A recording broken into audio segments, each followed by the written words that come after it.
Welcome, ladies and gentlemen, to another thrilling episode of Howard's Opinion. I'm your host, Howard, and we're delighted to have you join us today as we dive into the world of sports, where the drama never ceases.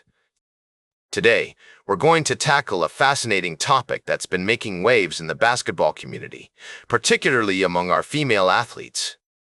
The WNBA has been at the forefront of women's professional sports, but it seems they might be facing a bit of a conundrum when it comes to their bargaining power.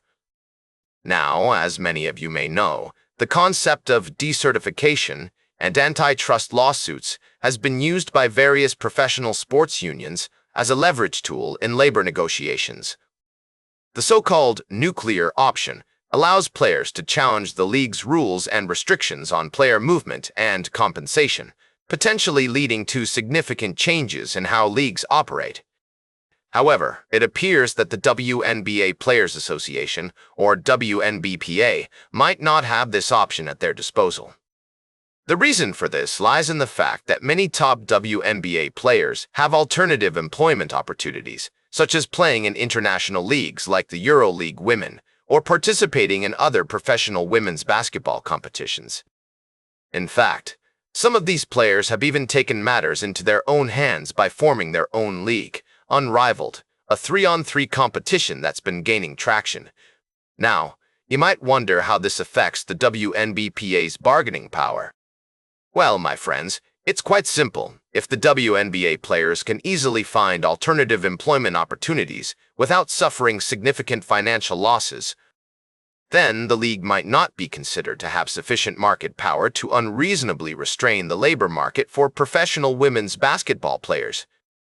Think of it this way. In order for an antitrust lawsuit to be successful, the plaintiffs need to demonstrate that the defendant, in this case, the WNBA, has substantial control over the relevant market. But if there are plenty of other options available to these talented athletes, then the WNBA's grip on the market is loosened, and their ability to restrict player movement and compensation becomes less significant. This raises intriguing questions about the future of women's professional basketball and how leagues like the WNBA can adapt to an increasingly globalized and competitive landscape. Will we see a shift in how these leagues approach player contracts and compensation?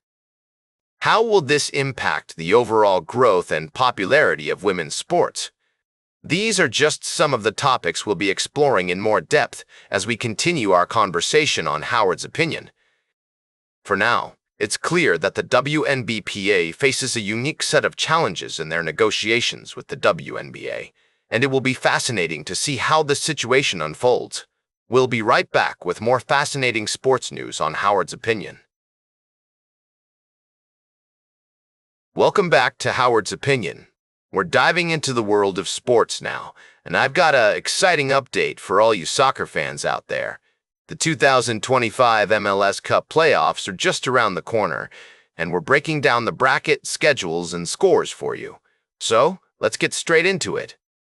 The playoffs feature 16 teams from the Eastern and Western conferences, with some big names like LAFC, Seattle Sounders, and Inter Miami CF vying for the top spot. But what really caught my attention was the instant success of San Diego FC, who are looking to make a name for themselves in their first season. Now, I know some of you might be thinking, Howard, why should I care about MLS when I've got the Premier League or La Liga? Well, let me tell you, folks, Major League Soccer has come a long way in recent years.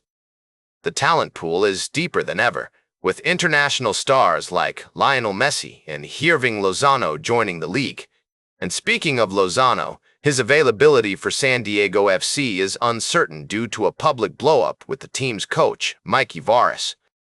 This could be a major factor in their matchup against the Portland Timbers. I've got to say, I'm picking the Timbers to take this one, just based on experience alone. Other notable matchups include Vancouver Whitecaps versus FC Dallas and Minnesota United versus Seattle Sounders. The Loons have been quietly excellent all season, and I think they could pull off an upset against the Sounders, who have conceded more goals than almost any other team in the playoffs.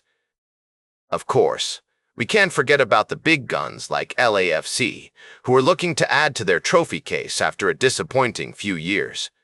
They'll be facing off against Austin FC, who finished the regular season on a sour note, losing 3 of their last 4 matches. All in all, it's shaping up to be an exciting postseason, folks. Make sure to catch all the action on your favorite sports channels and streaming platforms. And if you're new to MLS, now's the perfect time to jump in and see what all the fuss is about. Stay tuned for our final story of the day, right here on Howard's Opinion. Welcome back to Howard's Opinion, folks. We're wrapping up today's show with a fascinating story from the world of sports. The NFL has been making waves lately, and I'm not just talking about the exciting games we've been seeing on the field. No, today I want to dive into some interesting developments behind the scenes. It appears that the NFL has locked up a long-term deal with Amazon, taking their partnership to a global level. But that's not all. They're also shaking things up with changes to next year's Pro Bowl on ESPN.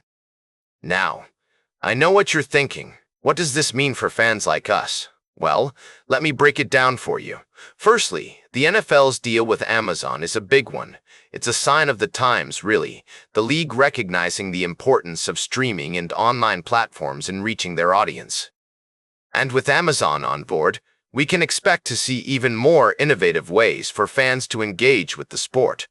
But what about the Pro Bowl changes? From what I've heard, it sounds like the NFL is looking to mix things up and make the event more exciting for viewers. Now, I'm not sure how I feel about all these changes just yet.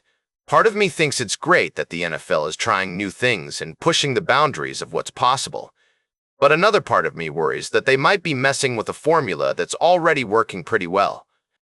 I mean, let's be real. The NFL is one of the most popular sports leagues in the world for a reason. But hey, that's all part of the fun, right? The uncertainty, the excitement, the debate. It's all what makes being a sports fan so great. And speaking of great, have you seen some of the kicks that Brandon Aubrey and Chase McLaughlin have been making lately? I mean, these guys are talented. Ty Long, a former punter and kicker himself, says that kickers and punters are better than they've ever been, and it's hard to argue with that. So, what does the future hold for the NFL and its specialists? Will we see bigger contracts for guys like Aubrey and McLaughlin?